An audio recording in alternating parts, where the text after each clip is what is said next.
Episode 28 में हमें एक बंदी को दिखाया जाता है जो कि बोल रहा होता है, कहाँ पर है होरी गर्ल्स और रोस्टर कहाँ पर है, तुम मुझे चुपचाप से बता क्यों नहीं देते। हमारा एमसी बोलता है, ओह तो ये है एक मर्डरर। वो बोलता है, देखो मैं नहीं जानता और अगर तुमने मुझे मार भी दिया ना तो भी मैं तुम्हें नहीं बताने वाला। वो मर्डरर बोलता है, मैंने तुम्हें एक चांस दिया था लेकिन तुम सोच रहे हो कि मैं तुम्हारा कुछ बिगाड़ नहीं सकता, तो देखो मैं क्या कर सकता हूँ।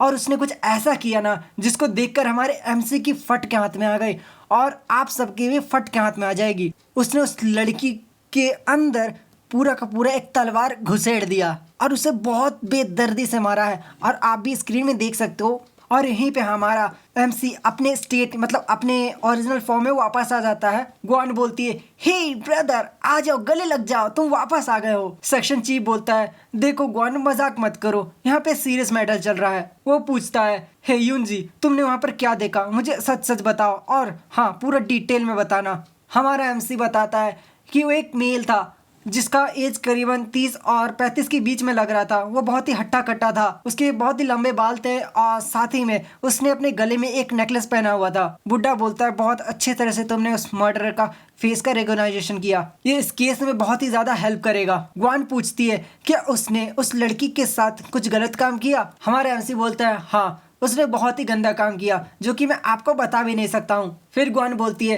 हिज सेक्शन चीफ मुझे लगता है कि वो बंदा सच में एक पागल हो चुका है और जल्द से जल्द उसे ढूंढ कर पकड़ा नहीं ना गया तो और भी लोगों के साथ ऐसा कर सकता है। वो बुड्ढा बोलता है, हाँ ग्वान तुम सच बोल रही हो और ऐसे लोग इस दुनिया में रहने के लायक भी नहीं है। फिर वो हमारे एमसी को बोलता है, हे तुम्हें पता है ना कि मैंने एक मोरालिटी स्कोर के बारे में बात किया था।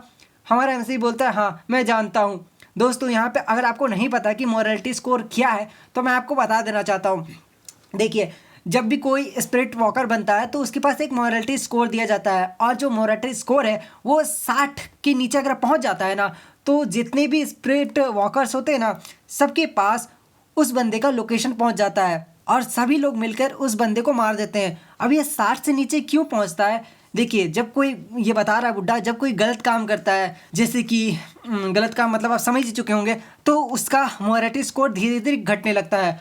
और जिस तरह से इस बंदे ने उस लड़की के साथ बहुत गंजे तरीके से उसे मारा है ना, उसका मोरालिटी स्कोर भी गिर चुका होगा और अगर उसका मोरालिटी स्कोर 60 से और नीचे चला जाता है ना तो सभी लोगों को उस बंदे की लोकेशन पता चल जाएगी और हाँ साथ में तुमको भी पता चल जाएगा कि आखिर वो बंदा कहाँ रहता है, उसका असली नाम क्या है। फिर ग्वान बोलती है, वो मेंटली अनस्टेबल है, वो एक चलता फिरता टाइम बॉम्ब है, इसलिए उसे जल्द से जल्द पकड़ के मारना होगा, नहीं तो वो किसी और के साथ ऐसी गंदी हरकत कर सकता है और हम ये भी नहीं जानते कि कब उसका मोरालिटी स्कोर 60 से नीचे जाएगा। फिर ग्वान हमारे एमसी को आगे बताती है कि देखो मेंटली अनस्टेबल होने का मतलब ये है कि ज़्यादा पावर्स के साथ कुछ लोग मेंटली अनस्टेबल हो सकते हैं। तुम्हारे पास नाइट गॉड की पावर है इसलिए तुम बहुत ज़्यादा मेंटली अनस्टेबल हो सकते हो, इसलिए अगर तुमको लगे कि तुम्हारा दिमाग कहीं ठीक से काम नहीं कर रहा या फिर कुछ गड़बड़ है तो तुम हमें कांटेक्ट कर सकते हो, हमारी ऑर्गेनाइजेशन पूरी तरह से तुमको हेल्प करेगी। हमारा एमसी बोलता है, हाँ सिस्टर ग्वान मैं पूरी कोशिश करूंगा कि मैं अनस्टेबल ना हूँ। वो बुड्ढा बोलता है, तुम्हें इस लड़की के मेमोरी में आखिर क्या मिला। हमारा एमसी बोलता है,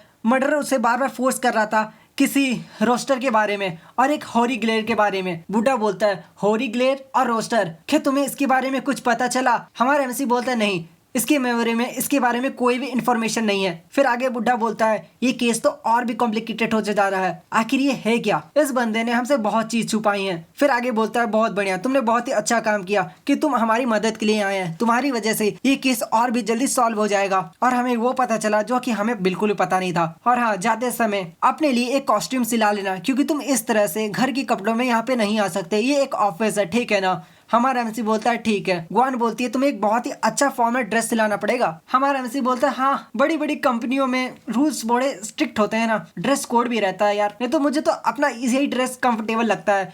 लेकिन सिस्टर ग्वान आपका ड्रेस के बारे में क्या ख्याल है, आपका तो कोई कोड नहीं है। वो बोलती, यार मैं हूँ, बाकी सब पानी कम है। फिर हमारा सिस्टम प्रकट हो जाता है।